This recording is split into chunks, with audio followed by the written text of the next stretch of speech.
first man in U.S. history to hijack a plane for ransom.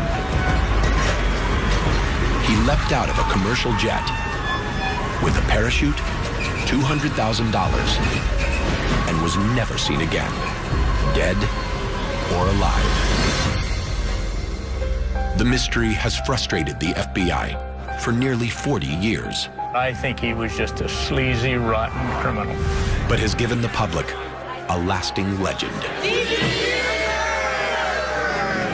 Who was D.B. Cooper? Did he survive? Now, for the first time, new scientific evidence could finally help unravel the mystery of D.B. Cooper.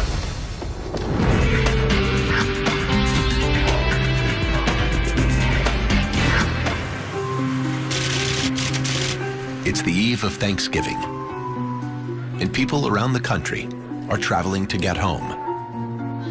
Good afternoon, sir. How are you? In Portland, Oregon, a man under the name of Dan Cooper pays $20 for the 2:45 flight to Seattle-Tacoma. Flight 305 is one of the shortest journeys on Northwest Orient schedules, just a half an hour in normal conditions.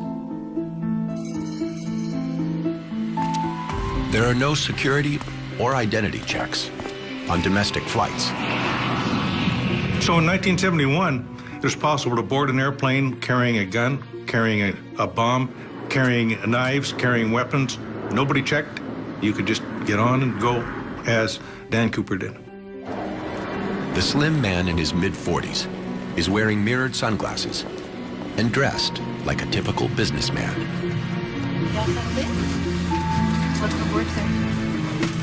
He takes his seat at the back of the plane.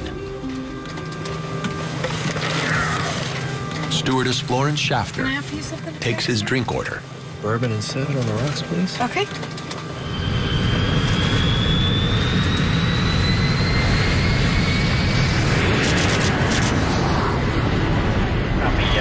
Port departure, Mr. Orient 305 and route for 18.5. On takeoff, the man hands Florence an envelope. This is for you. At first, she thinks he's flirting, but his insistent gaze persuades her to open the envelope. The note reads, "Miss, I have a bomb here and would like you to sit by me." The shocked stewardess asks the man if he's serious.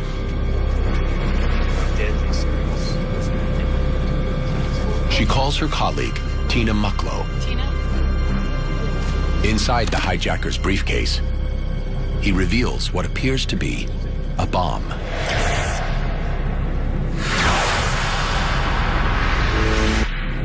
He holds the bare ends of two wires, threatening to blow up the plane unless his demands are met. There's a man, he's sitting in the back, and he has a bomb. The hijacking is relayed to the control tower. Northwest Orient and the FBI are alerted. The dispatcher told me that there had been a hijacking of a Northwest airliner at Portland Airport and to get there pronto. Meanwhile, Cooper makes his demands. $1,000 cash. He wants $200,000 placed in a knapsack. He also wants 4 parachutes, 2 main back chutes, and 2 safety front chutes. The terrified attendant takes both notes forward to the captain. Later, Cooper will demand these notes back. Northwest Orient quickly agrees to the demands. FBI agents contact Sea First Bank in Seattle. The bank provides money with pre-recorded serial numbers.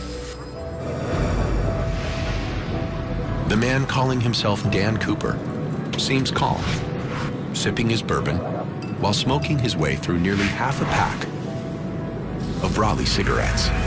Later, Florence Schaffner would even say that the man seemed rather nice.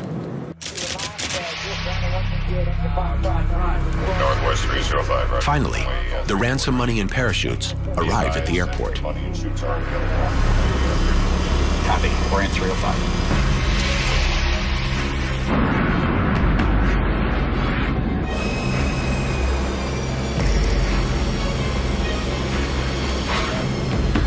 Cooper insists that they taxi to a remote part of the runway.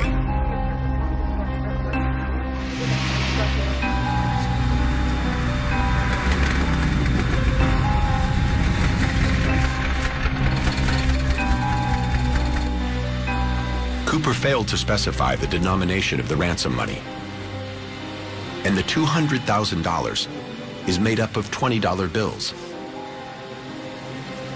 It weighs 23 pounds. The passengers, still unaware of the threat, are released, along with 2 attendants, including Florence Shafter. The rest of the flight crew remains captive. The plane is refueled and cleared for takeoff.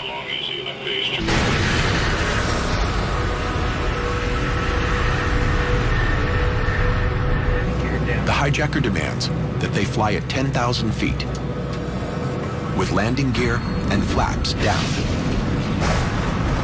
The plane's speed will be limited to around 200 miles per hour.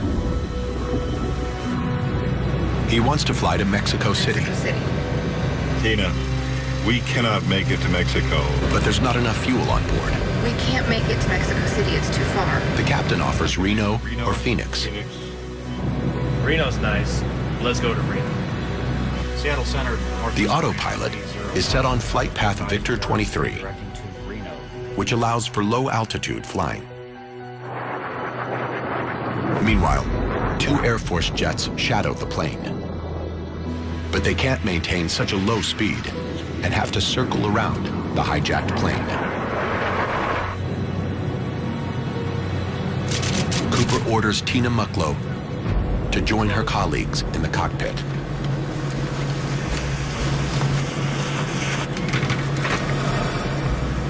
Tina notices that Cooper is tying something around his waist. She thinks he's attaching the bag of money to himself.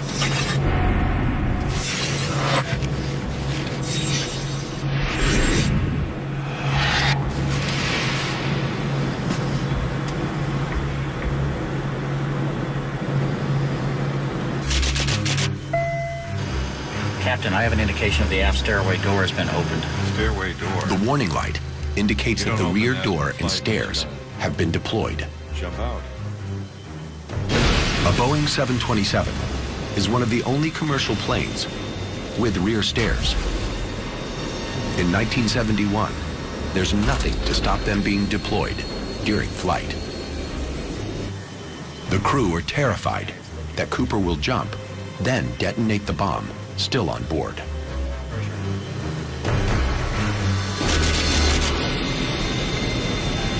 Captain, we are losing pressure. We are losing cabin pressure.